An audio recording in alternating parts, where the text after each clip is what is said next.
What up, everybody? Welcome to another episode of the Yannis Pappas Hour. Today, we're going to be talking about something that is coming down the pike. It's coming down the freeway. It's coming down the 3-lane road.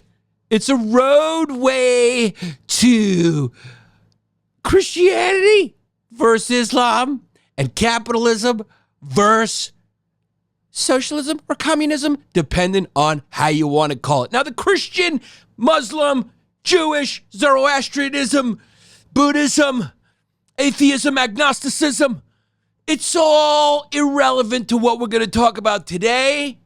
The only thing that makes it relevant is that people believe or they don't. It's all about what people believe in. What do they believe will work?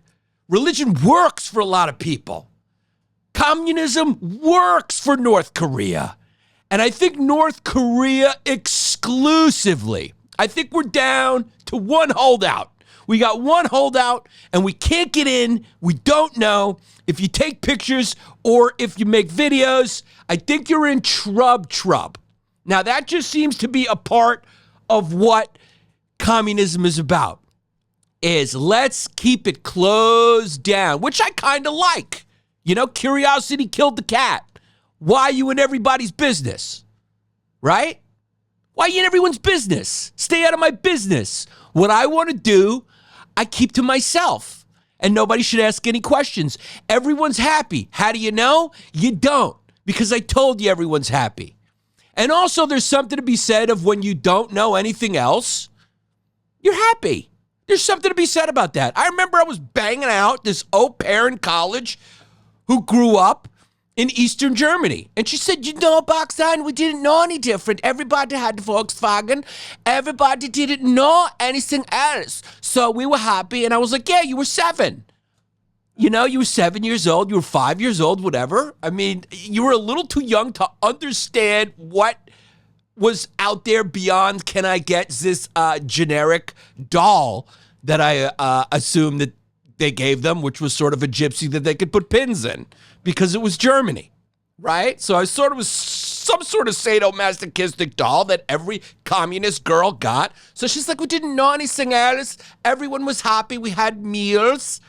They had meals. So it's definitely a lower, it's a lower dream threshold. You don't dream as high. You don't see your name up in lights in North Korea. Nobody goes, I'm going to be a star. I don't know what their culture, laws, and feelings about people being different are. I don't know how much self-expression you can do, but let's just say we can assume it's limited. Let's just assume that there's a lot of people who have gay thoughts and fantasies and don't act them out, probably in North Korea, I'm guessing. What we do know is we can call it authoritarian. It's definitely authoritarian. It's ruled by the son of a guy who ruled it the same way. And he got a big old tumor on the back of his head and he passed. And then his fat son, which is very ironic because I'm not sure how many other people are fat. Because it seems to be in communism, the theme is we don't like wealth. So the people are all the same, whatever you want to call it. Their needs are met, which means poor, but they don't know they're poor. So are you poor if you don't know you're poor? Does a tree falling in the forest make a noise?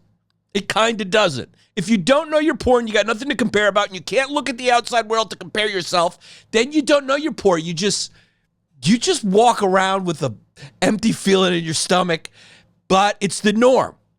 So you don't even identify it as an empty feeling in your stomach until you have something to compare it to. It's Plato's allegory of the cave. Maybe we should have never climbed out. That's what communism says. Stay in the cave. Don't ask questions. Don't find out how much Jake Paul made on his last pay-per-view. Right? Stay in the cave. Don't excel. Don't be above the group. The group is paramount. The group is what it's all about. Now, in reality, what usually seems to happen when you do that is I guess that the group being paramount, being the first priority, makes the individual second priority, which means the individual is replaceable because he's just part of the group, right? If the whole is greater than the sum of the parts, then what happens if one part gets a little sick? You just take that part out, you replace it with a new part. And Asia is a perfect place to manifest communism because everyone just kind of looks like the same. So if something's wrong right there, you just take one out, put one out. You take one ting-tong out and you put another tong-ting in. And from the outside, you go, is that a new guy? Is that even a new guy? In fact, I would have to say that Rocket Man is the only one that you can kind of maybe tell who he is. Because he's got Patrick Ewing's flat top from the 90s. If you don't know that, it's a basketball player. He's got a flat top and a fade. And look, there's three guys standing around them. I mean, good luck. You know, and that's not just a joke about ages. I think that's what happens when you don't get a lot of new genes in, when you're kind of closed off. Everyone starts to look similar. Have you ever looked at Somali people or Ethiopians? They all look related. It's very hard because there's no new genes coming in. You look at Aborigines from Australia, New Zealand, Papua New Guinea. You're like, which one's which? You know, it's just you're not getting a lot of genes in, and that's what happens on God's beautiful little planet when you don't mix it up. And so he's the only one who kind of has any individualistic expression because he expresses himself. His art is eating. He gets to eat a lot. He's fat. He's a fatty, and he's the only one I've seen from North Korea with that flat top. And he loves Dennis Rodman, and I'm sure he loves American movies. I'm sure he's got a secret little room just full of American stuff, and he gets his Whoppers delivered to him somehow. We can probably assume he has a penchant for unhealthy food because he's in North Korea and he's fat. So that's suspicious. That is suspicious in and of itself.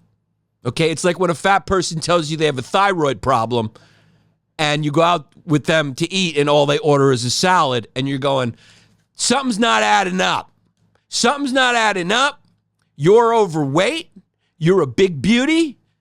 Okay? You're a circle, but when I go to dinner with you, you only get a Greek salad, so something's not adding up. And what I assume is that when you go home, you open up the floorboards and you just go ham on whatever chocolate rations you have in there, and that's what I could imagine. Supposedly, he has mansions and yachts. If you guessed that, I wouldn't call that far-fetched. You wouldn't get a gold star or a sticker for guessing that he probably lives very well. Satellite pics were taken of his luxury cars, his yachts, etc., which are necessary for the queen bee, which is he is, right? So I guess that's what they are. They run their society sort of like bees run theirs. There's a queen bee. Everyone goes and serves. And the bees are kind of disposable. And you know what? I think it's a very peaceful existence. I'm not judging it. What anxiety do you have when you don't expect anything and you don't want for anything because you feel completely helpless all the time? What is depression? Depression is essentially a feeling of helplessness, that something's going to last forever. There's nothing's going to change. You're stuck, right? In a situation that's irreconcilable. If that is your situation and there's no hope for change or different, there's no reason to feel depressed. You just are part of depression. And so people don't know any better. He walks around in a school shooter fucking leather jacket. You know? He looks like Keanu Reeves in The Matrix with his clothes. And he's a squeak and he's fat. And that's how that system works. And they are the only holdout. They're the only holdout that have not engaged in any, that we know of, free market additions, reforms, whatever you want to call them. All the other communist countries, there's only a few. There's only a few left. I don't know how much you want to blame that on embargoes. But let me tell you something. If your system is so strong, quote unquote, I'll put that in quote, that it can be taken down by just a few embargoes. just a few sanctions takes the whole thing out. Then how good was it to begin with?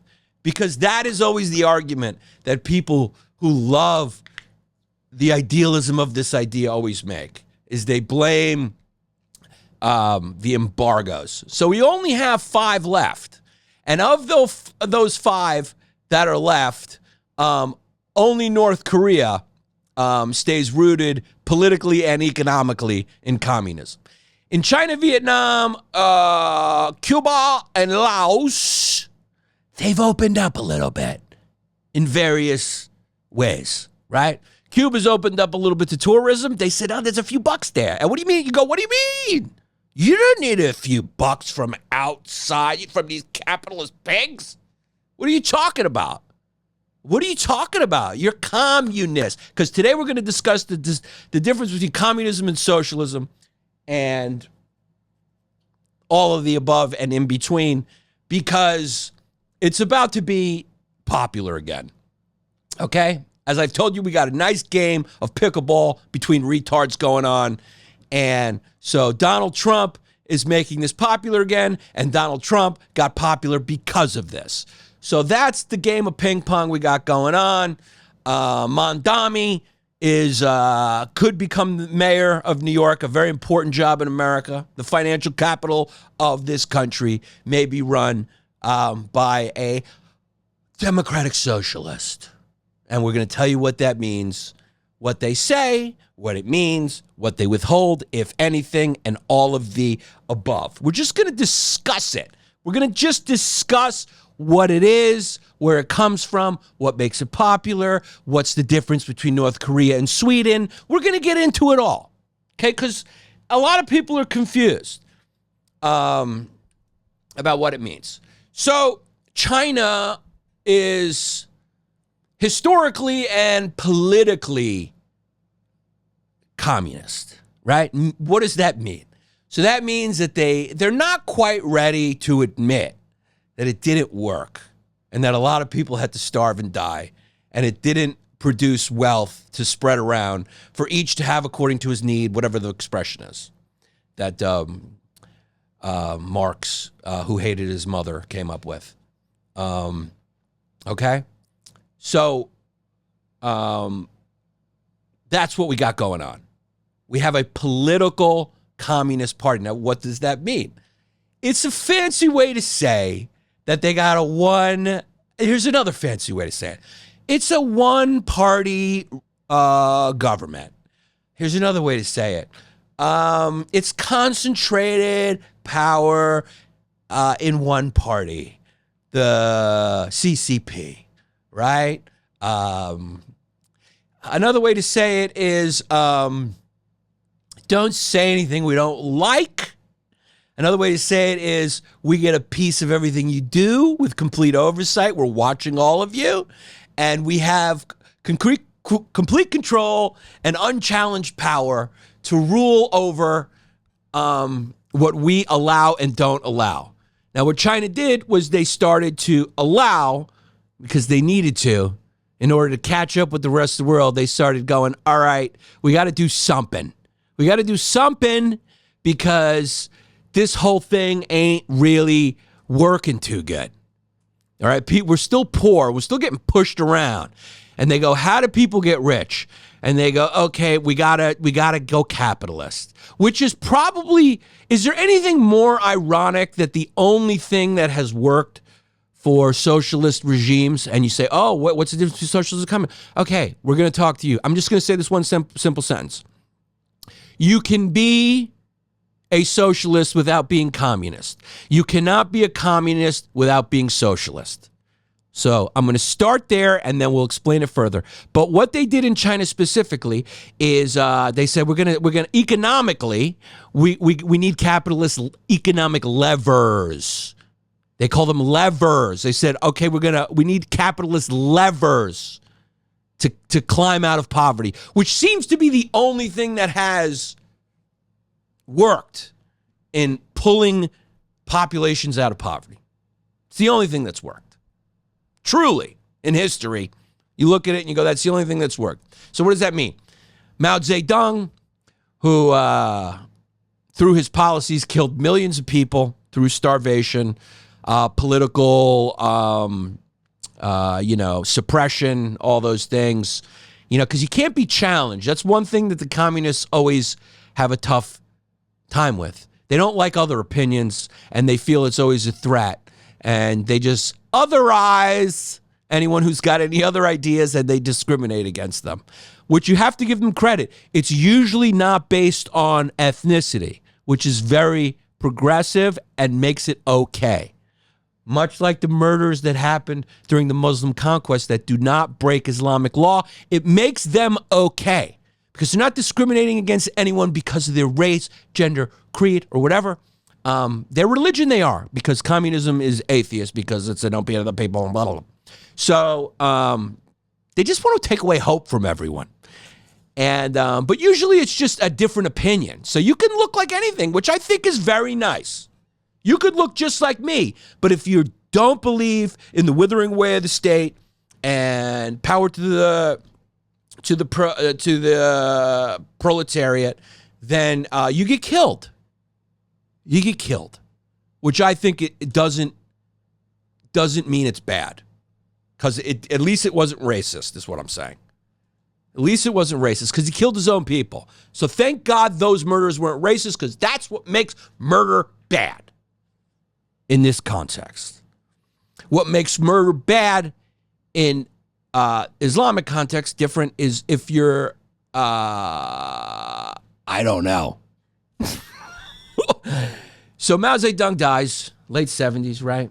And then after Mao Zedong dies, there was a revolution and what they call the Great Leap Forward. Now, that's another way of just saying, hey, man, we got to be a little bit more like America, because they seem to be doing great. So we're going to take this isolated and economically backwards, but they didn't call it that probably. They're probably going like, look, we're just going to trick them, and, whatever they did culturally to not admit that it didn't work, we're going to say we're going to keep the power, but we're going to allow people to have some business and flourish and compete and have some property and all those things. So they open it up a little bit, and their reforms begin in 1978. And like magic, they just become the second most powerful country on the planet immediately. 30 years. It happened so fast with the Gage King Fong, which is reform and opening up in Mandarin. Just call it Chinese. Why has it got to be called Mandarin? Because there's so many dialects. These people are living in their little areas over a large amount. Just call it your Chinese. It speaks Chinese, but it's like, no, that's Mandarin. So farmers were allowed to finally keep all that hard work. They were finally allowed to keep some of the profits. They didn't have to give it all away, which tends to make you more motivated. I don't know why. I mean, are we fucking 12? When you work out, are you motivated by the way someone else looks or by the way you look? You go, I'm going to keep working out so that other person feels good. And this, of course, caught on because the fat pigs with the no end to up unfettered capitalists brought this equal but opposite extreme idea into being. So it is what it is. One gives birth to the other. And we can't find that sweet spot. We just can't find the sweet spot of the bat as a species. So the farmers were able to keep a little bit of their hard work. Private enterprise was reintroduced. Foreign investment was encouraged, and it exploded. They had capitalist style rules in these zones. They start out with zones. It's all the bullshit they got to do to save face and keep their political hold on the country, which was communist. That party you can't elect. There's no democracy. It's nothing. It's authoritarianism. It's a fancy way. There's all these fancy ways to call something other than a dictatorship. Oh, this is our king. This is our... It's a dictatorship. One guy's got the power, and his name is Z. Who? Z, whose father was a dissident, was murdered by the Communist Party, and then he was raised by the Communist Party. So he's essentially a Manchurian candidate. A lot of people don't know that either. Go Google it yourself. So these capitalist zones obviously flourished over the other zones very quickly. And what did they have? They had low taxes. They had fewer regulations. They had open access to foreign companies. And they just took off. And Western companies began setting up factories over there for, a little exploitative, cheap labor. Some capitalists like to do is they like to pay you a little bit more than nothing to pad their pockets. So the United States goes, oh, you're acting a little more like us. We'll open up relations, and diplomatic relations are opened up in 1979, and the rest is history. They join the World Bank, the IMF, and they start making our shit for profit, right? And the government takes whatever it wants. But people are pulled out of poverty quite quickly. They start to be literate. Everything changes. And that's what happens. Now, something similar has happened to another country. So you don't go, hey, was this a one-off? Is this because they're culturally communist, but economically? Maybe that's the best way to do it. I don't know. They're successful. I've never been to China. Maybe people are having a good time. I don't know. But then in 1990, Vietnam goes, we got to do something. We got to do something here. 70% of our population lives in poverty. So Vietnam does the same thing. There's a baby cockroach. I don't know. There's no food in here. So Vietnam does it. Whenever you see a baby, that means there's more around. Yeah. So 1990, over 70% of Vietnam lives in poverty. It's one of the poorest countries. And look how fast this happens. Today, 2025, so that's 35 years. That means a guy was born and he's only 35 now. And in his lifetime, he's only 35, means he's real young. In his lifetime, the poverty rate went from 70% to 3% in Vietnam when they did the same thing that China did. And I don't think Marx ever envisioned that. I don't think Marx envisioned that the only thing that makes communism work economically is the thing that it was rebellion against, capitalism. I never knew if he... Now, the things I'm just saying are just facts. Nobody can dispute them. It's objective reality. It can't be disputed. These are the results of capitalist reforms in those countries that I'm using as examples, you know? I don't know. It's weird. It's like saying, hey, smoking. Remember when they used to say smoking helps you, when the doctors would do those? Communism's that. It's going, hey, smoke the cigarettes. And then someone comes along and says, hey, if you stop the cigarettes and you do Zen, you get better. And then you do the Zen and you just, everyone gets healthier, but you still go, the Zen cigarettes are good. That's exactly what it is. You get my analogy? It's like you use Zen, and the Zen changes everything, but you still go, smoking is better. But you go, hey, wait, we just started all Zenning. But you go, yeah, we're still going to promote smoking because we like it. So that's what happens. That's what happens to those countries. And it's quite obvious, in conclusion, that economically, at least, the levers that pulled these countries out of poverty in a staggeringly fast manner were capitalist. And so we only have 5 countries left. And of course, Cuba's holds on strong to economic communism. They're poor as fuck. And North Korea, which we don't know anything about. We just don't know anything about. They're still economically communist. But the other ones are slipping into more of a mixed economy. But politically, they're still the dream. They're still the dream of communism. which is funny because they call themselves communists, but they're supposed to wither away. The state's supposed to wither away, and that part just never, we don't get never get to the end of the movie, which I would love to see. I would love to see just, okay, and then they go, all right, we did it, so now we're closing. They never close. They never just go, okay, we did it.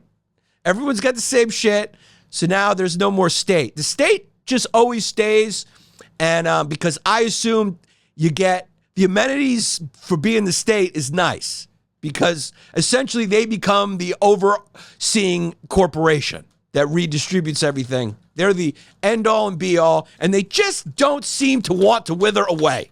Stalin didn't want to wither away. Mao didn't want to wither away. None of them want to wither away. I don't even remember Rocket Man's name, but he doesn't want to wither away. He wants to take all that money that he steals from all the people who are working that go to the state, because the Korea means more than the individual, and he uses it for a missile parade. And he takes his 10-year-old daughter. I'm sure that's not his only kid with the one woman. That's always part of the deal. What's part of the deal with power is I get to fuck who I want to fuck. It's always part of the deal with power with men. So people go look at that parade and they go, look how great communism's going. But it's a tight shot. It's a tight shot. It's always a tight shot. You ever notice that? It's always a tight shot. You know when like a movie studio does a shot, like a period piece, and they block off 10 blocks, and you go, wow, this really looks like it did back then. It's because it's a tight shot. They frame it. It's always framed up. So the missile parade's always framed up for a couple of blocks, you know? And then you don't go behind the curtain. It's just framed up. Like in Cuba, you got to frame it up. Like when you go to Cancun, it's framed up, okay? It's a Truman Show. It's framed. There's guys with masks and guns on Jeeps that keep it right here. You frame it up. It's just framed. It's nicely framed up. We don't know what's going on outside of the view of the camera framing. So give credit to North Korea, though. You know, they're keeping it real.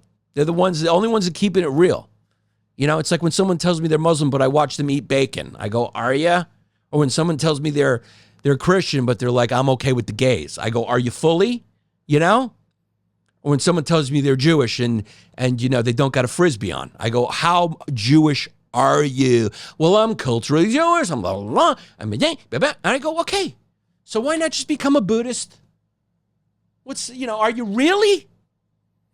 So those are the countries we have that are communist, but like I said, they're really communist in name, mostly, and they're just power dictatorships because economically, they're very similar to Scandinavia. So what is Scandinavia? What do we got going on over there? You got a small population, you know. I don't know. I think Sweden like 10 million. I think Norway is like 8 million. I think whatever. You know, Greece was doing the same thing. Didn't really work out that well over there because what tends to happen when you mix human nature with redistribution is that people tend to want all the benefits, but they don't want to pay for them. They want both. The human loves to try to have its cake and eat it too. So what people start doing is hiding their earnings so they don't have to pay the taxes. Just what people end up doing. So you can either accept that and go, hey, people are no different from corporations. Everyone's trying to hide their money so they can get all the benefits without paying the taxes. Or you can ignore that reality of the human condition. So in Scandinavia, politically, it's democratic. Unlike these communist countries, which are still called communist, but you guys have a lot of capitalism, and that's the thing that worked for you, so what are we doing? But anyway, they have elections and term limits and whatever the fuck they have, and they're unabashedly capitalist with socialist programs, redistributed wealth for healthcare, education, blah, and all the things, which Vietnam does, what China does, what we do. It's all about the level to which you do it, you know? So it's a lot of this stuff is just the fucking way the marketing names people use for their causes. You know, it's like we still want to think that communism was good and we don't want to admit that it didn't work. So we're still going to call it communist, but we're going to use capitalism. But we can't say that because then we're admitting defeat. And then in Scandinavia, the Western students here go, look at the Scandinavian model. And you go, yeah, it's no different from here, fuckface. They just have a little more. They got a little more, but also they only got fucking 8 million of them. And they got a culture of the Janteloven, which means the law of Jante, because I've been to Scandinavia many times, is their culture. They're a group. They're Swedes. They're nationalistic. The Norwegians, same shit. The Dutch, they all go, don't stand out too much, you know, be part of the group. So culturally, it all kind of works together. America won't found it like that. America was founded by people who fucking swam here, came here on a ship and said, show me the loot. Where's the money? And we came here, and it's no surprise that all the ingenious inventions, for the most part, have happened here, right? It's no surprise we became an industrial juggernaut and then a tech juggernaut because we're fucking trying to get nice grade A poos. You know, we don't say, hey, we don't go by that, hey, it's fated that 80% of the women want 20% of the girls. We don't say that's fated. We go, I could come up with something, get rich, and then you'll catch me on my yacht with some hot Latina newscaster on my 500, you know. Jeff Bezos ain't getting that nice slice, that primo de forest slice without the money. In America, we say, hey, you can make something of yourself even if nobody wants to fuck you. Even if nature said, If even nature gives you, Jeff Bezos, a fucked up face, they go, and a nerdy disposition, you can rise above it. Elon Musk, why do you think he comes here? Why didn't he go to Ukawaka or wherever? He came here because he got his hair plugs, he started working out, and he threw on his bouncer outfit, and he became cool. There's no ceiling here. And that's just what America is. What's New York? New York is the financial capital of America. If you want to be a socialist, why don't you go live socialist first, right? Because, like I said, everyone seems to have socialism, right?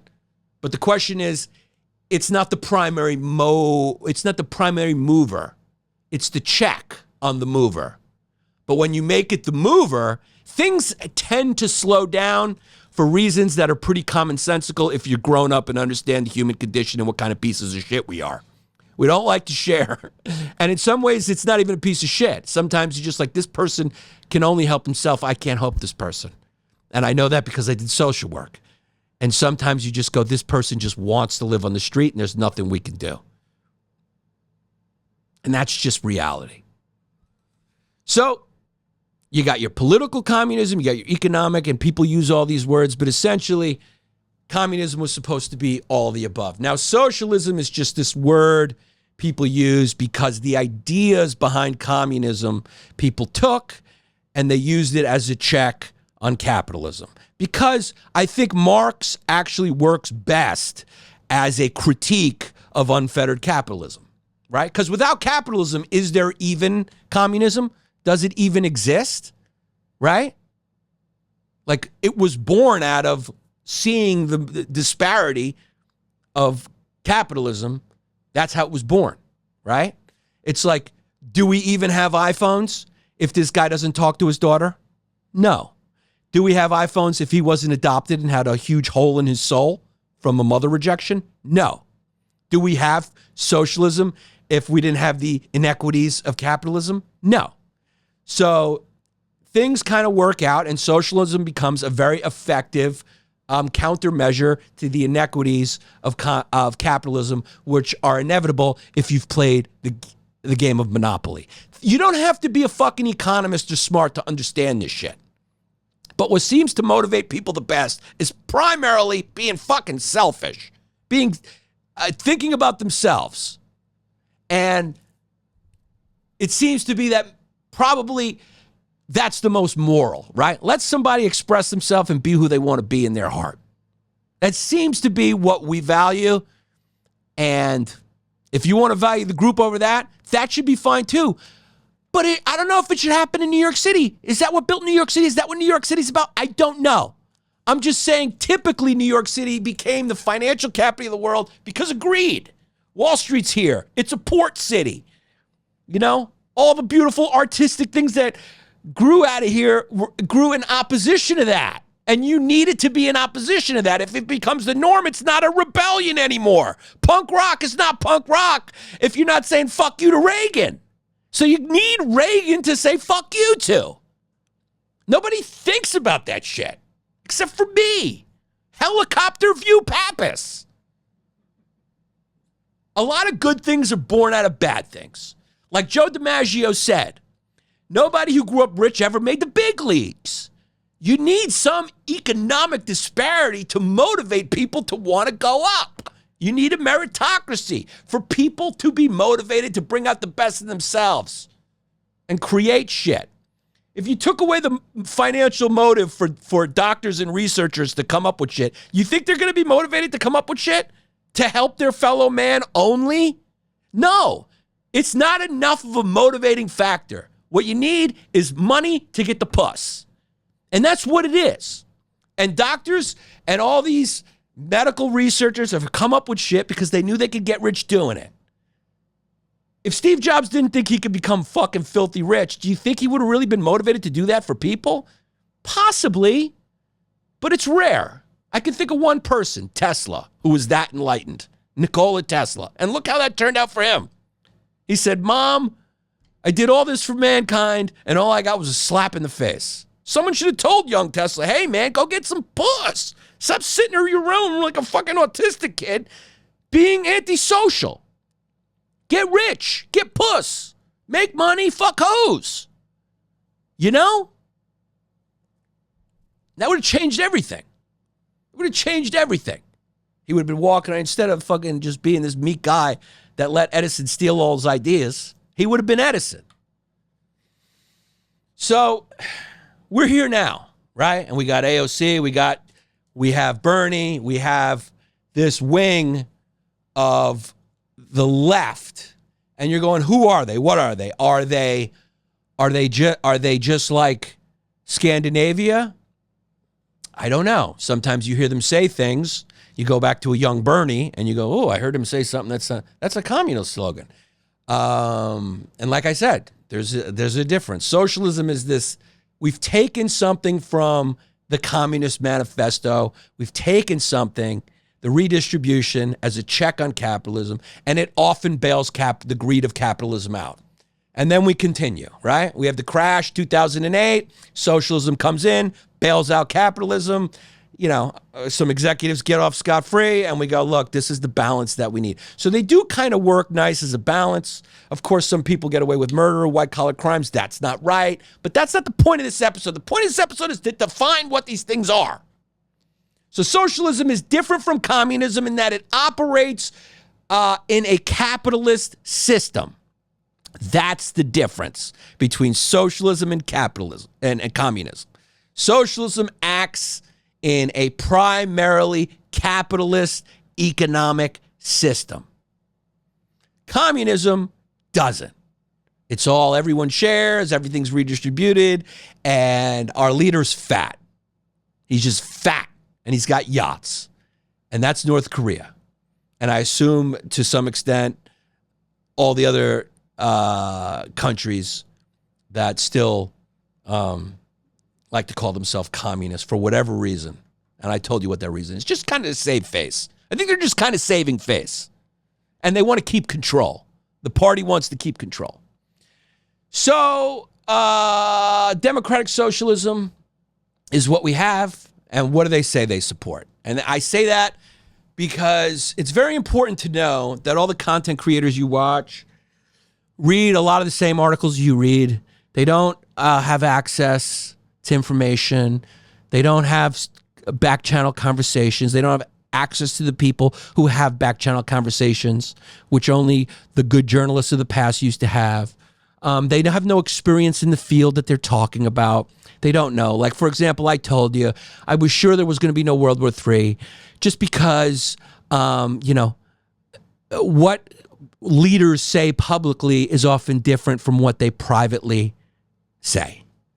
Turkey didn't want Iran to get a bomb. China didn't want Iran to get a bomb. All of its allies don't want them to get a bomb. So publicly they said, this is bad, America's bad. But privately they were saying, go ahead and do it. And our deep state, yes, there's one. Like I said, you can call them the deep state, or you can just call them career Washingtonians, unelected officials, go through these back channels and privately check with these countries, and everyone goes, do what you got to do. We don't want that regime to have that either. We want to remain being the ones with the bombs, not them. We still want that upper hand, so if they try to sell us the oil a little expensive, we could still go in there and give them a talking to. That's how the real world works.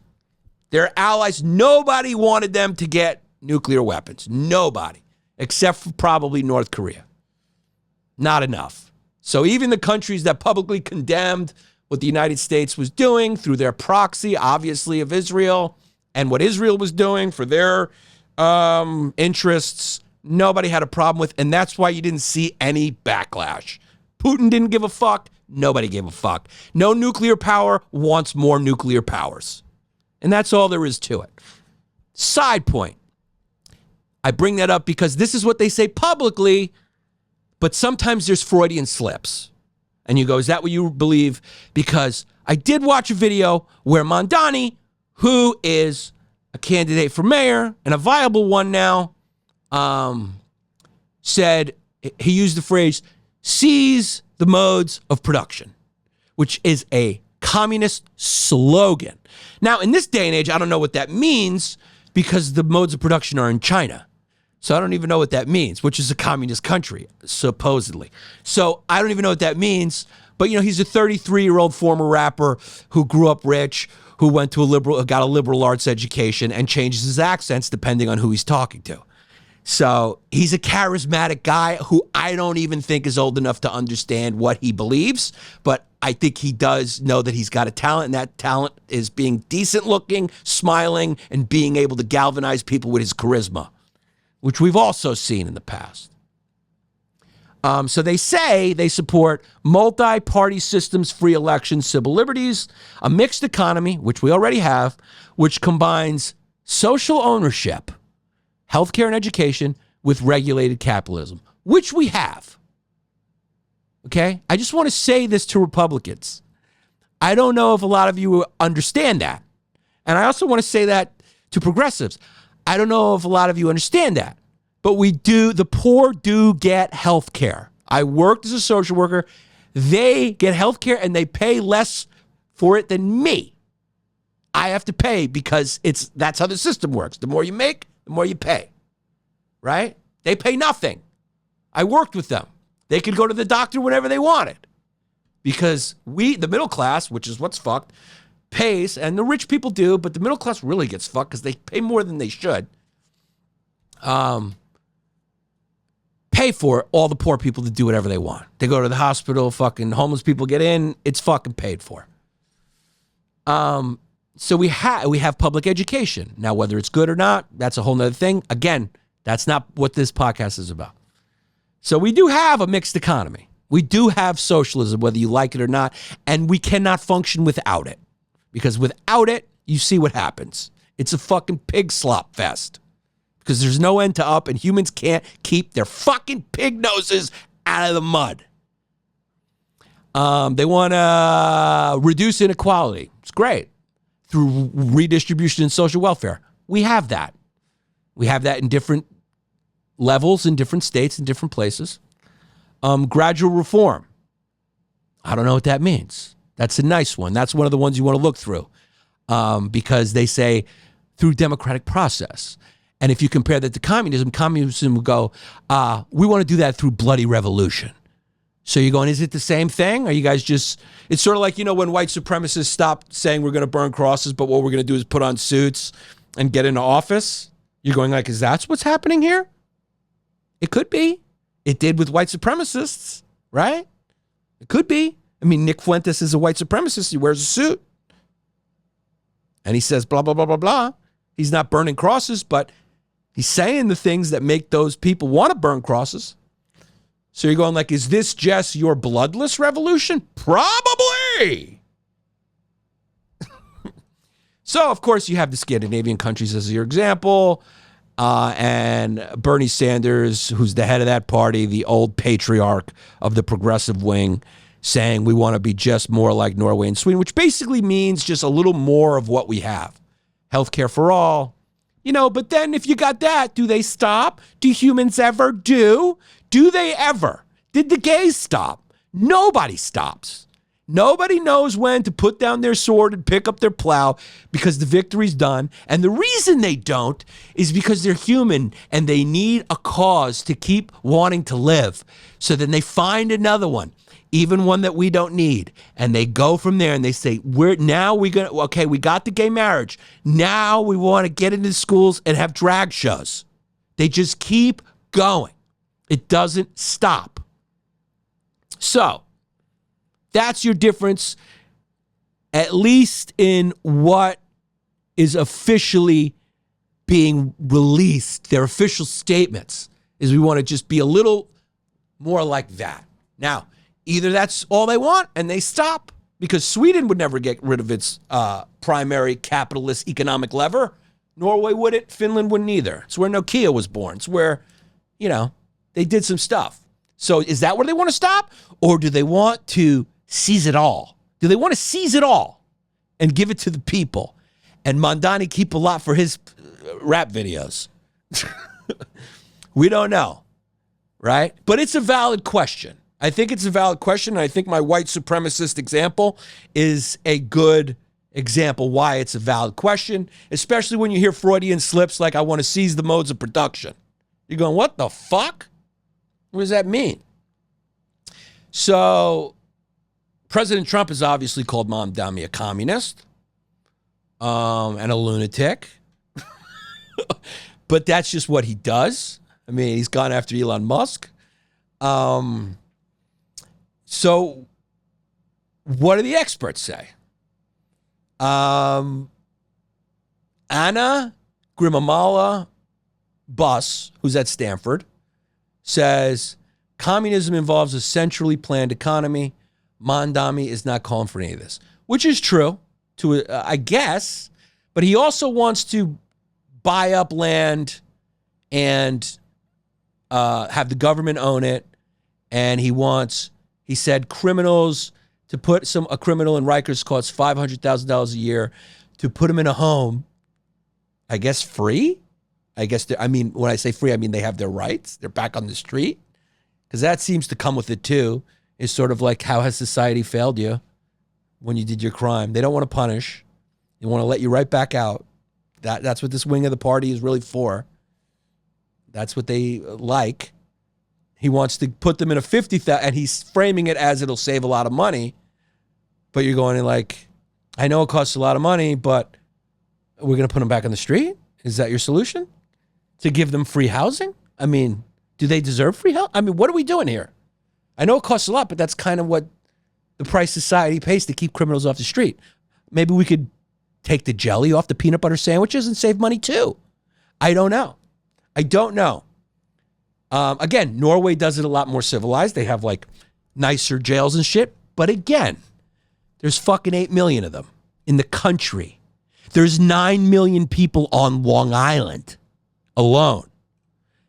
Right? Now, they're not going to be directly affected by Mondami's. In fact, their prices, their real estate, the market never lies. So as soon as he won the primary, fucking real estate agents was ringing off the hook for people to flee. Right? So that's what's going to happen, obviously. And they're not directly affected. They're actually positively affected economically as far as their property value goes. I tell you that. I could predict that very well. But they're tangentially affected very closely because they work in New York. They travel back and forth. They spend in New York, all that shit. And then there's 9 million people that he will rule. So he'll basically be ruling a country of 9 million people. Will that work in a city like New York? I think it could work on a Jewish kibbutz. I think it could maybe work in an Amish community. I don't know if that's what New York is about. I don't know if that's what made New York have the best restaurants and Fifth Avenue and, I don't know. But they're for the people. And again, we have an academic kid. It's the same fucking story, right? You look at Che. You look at Castro. Well, not Castro as much, right? But Che Guevara. And you're going like, these kids grew up very privileged. And then they have sympathy for the people. And then they start a revolution for the people. And then you ask the people who lived under these things for 50 years or 100 years, and they go, we want out. So when you talk to any Scandinavian about their Janteloven, they go, yeah, this is bullshit. You can't achieve the things. I want to go to America where you can achieve the things. Because the grass is greener. The grass is greener in Beverly Hills because they water it. They water it, okay? They're not supposed to water it, but they water it. They water it nice. So the lawns just look really nice in America, and the lawns are just a little greener in America. And deep down, everyone wants a green lawn. Everyone wants a green lawn because when you get the money, you get the girls. And I just think that's what it comes down to. Everyone just wants a slice of puss. These school shooters, why do they do it? No puss. For the most part. So those are the differences. And that expert says he's not a communist. He would say probably he's not a communist. He should be pressed on that. Because a fun thing happened when he said and this is a problem that the left always have, is they eat their own. So does the right.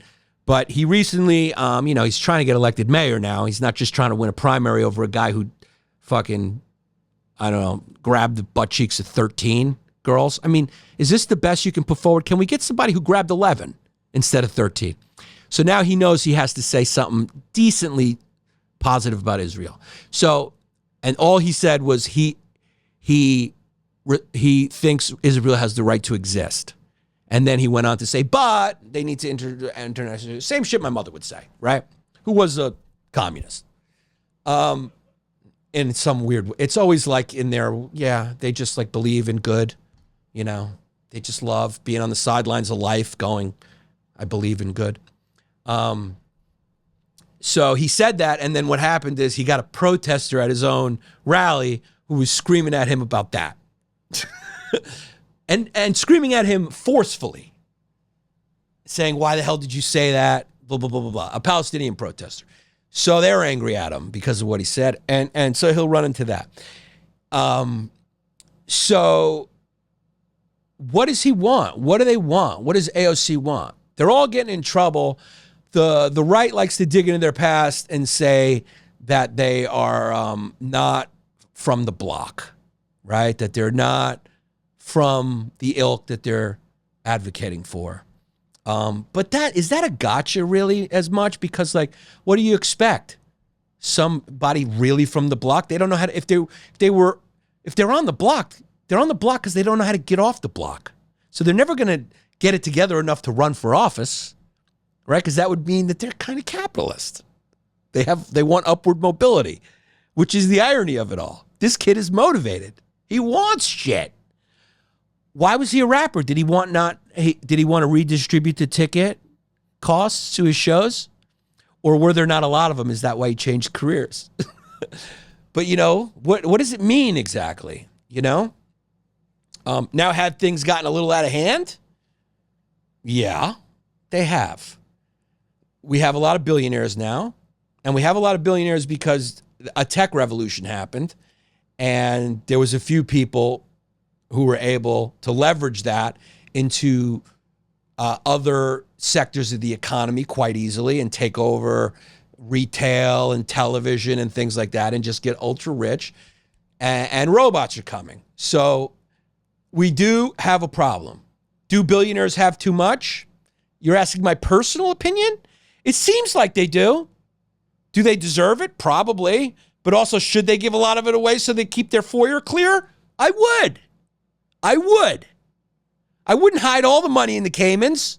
I would slice a few billy off and give it to the fucking paupers. I would do it. You know? It's a kickback. You bought all my shit. You made me rich. Here's a kickback. I got 90 bill. I'll take 86. This goes straight to the people. And a lot of multimillionaires and billionaires from the past, that's what they do. They build libraries. They do whatever. You know, nobody's trying to storm, what's his name's foyer, right? The old guy. Nobody's trying to, because all he talks about is giving it away. That's what he says publicly. Very smart. It's the same thing Russia and Turkey says publicly. Very smart. Privately, he's living nice, and who knows what kind of fucking dungeons he's got out there in Idaho. Who knows what the fuck is going on. But nobody even asks questions because publicly he says whatever. Right? But America does have like close to 1,000 billionaires or something, right? 902 billionaires. We got the most. And it keeps increasing. Increased by 89 individuals. In 1 year. They hold around 6.8 trillion and nearly 42% of the global billionaire wealth. So we got to do something, especially with all these overeducated people who I think are primarily his base, or at least the top lieutenants of his base, are liberal arts kids who didn't make it. I think they're probably in comedy. They'd be kids who all call Matt Rife Trump. They just go, he's Trump or something like that, you know. But it comes out of bitterness. It comes out of helplessness. You know, like, oh my God, I want my dream to come true. It's not coming true. My rent's too high. Instead of going, I'm going to give up my dream and move from New York City and go back to Syracuse, New York, or wherever the fuck you're from, they go, I'm just going to support this revolutionary who's going to steal the rich people's shit. I do think there's a lot of that. I do think a lot of them are speaking on behalf of fucking poorer people who probably are here because they want the opposite. They want fucking to make it, and don't think about too much else besides that. But New York City is ground zero, of course. It hosts 129 billionaires, the highest of any city. So, of course, it would be ground zero for a massive reaction, right? Because a lot of these people have to walk by Le Cirque. They got to walk down Madison Avenue, and they got to feel what it feels like not to be able to walk in a Saks. They have to feel the humiliation of buying a polo shirt from Macy's as opposed to a Lacoste shirt for Bloomingdale's. And they all want a Lacoste shirt from Bloomingdale's, and it doesn't surprise me that New York has become sort of a ground zero for this battleground. There's no other place where a progressive mayor is in office, right? There's plenty of progressive mayors in office. Okay, so I take that back. San Francisco, probably. Chicago. Well, were they progressive, though? Big cities, yeah. Well, were they like this type of progressive? Lightfoot in Chicago? Yeah, but was she a socialist Democrat? Certified nut job is what she was. That she was, but can you see how many socialist Democrats are running cities? And maybe I'm wrong.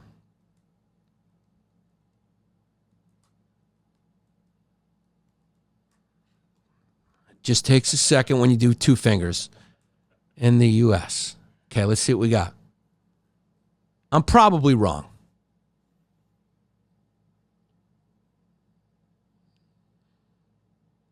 Not by much.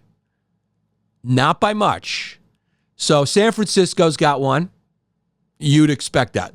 So I was wrong. So you got one, and then we got a bunch of shit nobody cares about, right? South Fulton, Georgia, wherever the fuck that is probably a couple thousand people. I don't know. Then you got Richmond, California, Burlington, Vermont, of course, we knew that, and Irvine, California, which is interesting because Irvine, California is rich as fuck. So that's interesting. And then you got a few former ones, which is also no surprise. So Portland, Maine got rid of theirs, but they had one. Ithaca, New York, that didn't work out. Berkeley, of course, that makes sense. It's only a few places. And then St. Paul, Minnesota, that didn't work out. That was a long time ago, 90 to 94. And these were socialist mayors in A few of those were in the 70s and 90s. And only one of them is this new progressive socialist Democrat, Bernie's party, which was in Portland, Maine. That was the only one. And they're gone. And that was 2015 to 2009. The rest of them are in the 90s, 80s, and 70s. So not many. I wasn't that wrong. But of course, the only other one of significance you can say is New York City. San Francisco had one. We've seen what's happened to San Francisco. It ain't good. It's gotten worse. But then they'd say it's become more affordable. Is more affordable a good thing? Is it a binary? I don't know. I mean, San Francisco looks pretty similar in certain areas. But dude, I mean, the stores are gone. Like, dude, a couple of years, and it's happened quick. And of course, a lot of companies from Silicon Valley have bounced. So this is what you're talking about. Now, my personal opinion, what will happen if he wins? I'm not going to say whether I personally think it's a good thing or bad thing. I'm just going to make predictions. Companies will leave. They're probably already in talks to find out what they can save by moving and where they can set up. They're probably being seduced and enticed by very happy mayors and governors of other states who are wooing them, like free agents in the NBA, going, you. A lot of those are probably using secret slush funds to do campaigns for Mondami because they want him to win. Real estate in the suburbs will jack up. You'll probably have a little bit of a white flight. Westchester, Long Island property will soar. New Jersey, it'll soar. And you'll probably have a lot of what happened in San Francisco, but on steroids. Because here things move. We don't fucking sit around and don't wear makeup and throw our Patagonias on and talk about whales and shit. That's not what we do. We don't move slow like they move in San Francisco. Shit moves fast and happens fast here. So it'll probably be a lot of that. And so a lot of the tax base will probably leave. So a lot of the things he'll want to do with that money, if it would have stayed, will be gone. So he'll end up having to tax the people in which he's trying to help. So they're going to be upset and they're going to feel despondent. And drugs are always a solution to numb things out. And of course, you'll have free buses and subways, which of course will mean that people and the cops will quit because they don't want to work for this because they live in the reality every day that a lot of social workers live in. But they don't have the hearts of social workers, so they'll probably not want to work. And buses and trains will become places where people who have mental illnesses or who are homeless will make their homes more than now. That's my prediction. It'll be great for Uber. It'll be great for commuters. And it probably won't be the utopian vision that he has to balance things out. That's what I predict if I had to put my money on it. And the people who are all enthusiastic about him, just like the people who are all enthusiastic about Trump, will probably find out he has his own motives for wanting to be mayor. And everyone is always motivated by their own ego needs. You could see that in him switching accents. Why would you switch accents? And he did it radically. It's not like he did an Andrew Schultz, like, what's up, man? He didn't code switch a little. He pretended to have a completely different accent when you watch those videos. So he obviously wants to be liked. He wants to be successful. Trump, you see, no president has gotten richer while they were in office than Trump. Nobody has campaigned on America First more and how we need to cut spending more than Trump. And then you get in office and what do you see? Right? You do see a nice crackdown at the border. You do see that. But what do you also see? You also see him doing some things that a lot of people consider not America First in foreign affairs by, really doing what Israel wants in a lot of ways. And then you also see a big, beautiful spending bill that's going to quadruple the spending. So you're going, what the fuck? Right? So it's a little different than what he campaigned on. A little bit. And then you also see him start a meme coin where he gets incredibly rich. Can you pull those numbers up and then we'll get out of here? So he lost a little bit during his first term, but he more than made up for it in his second term by tripling his wealth. So far, and his term's only been a couple of months, he's made close to 620 million.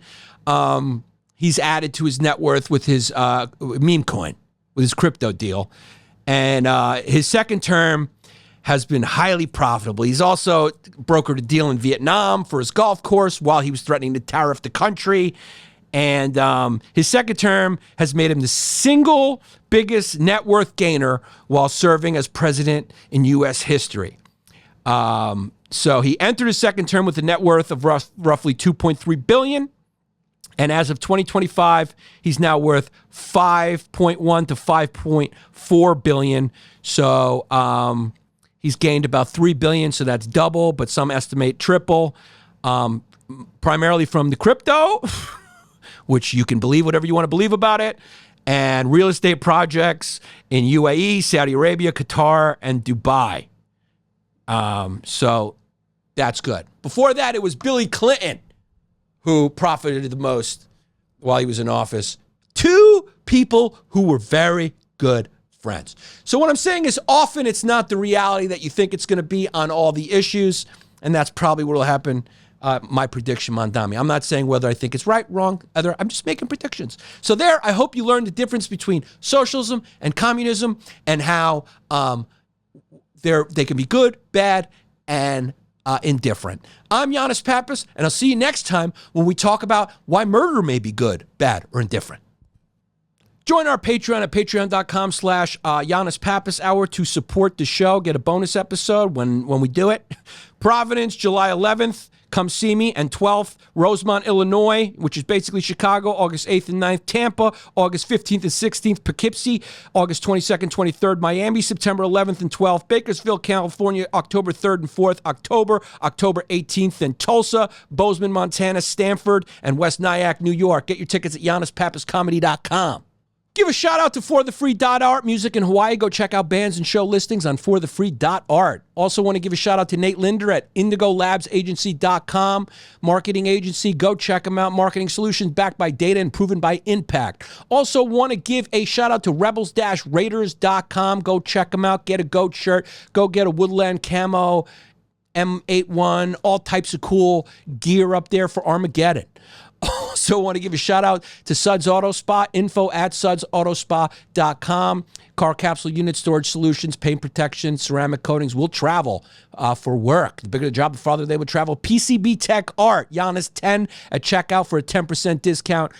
Get their Power Nest for your, it's your phone charger for your car. The Power Sphere makes your car smell good, and they'll make any design for you like they did this sign.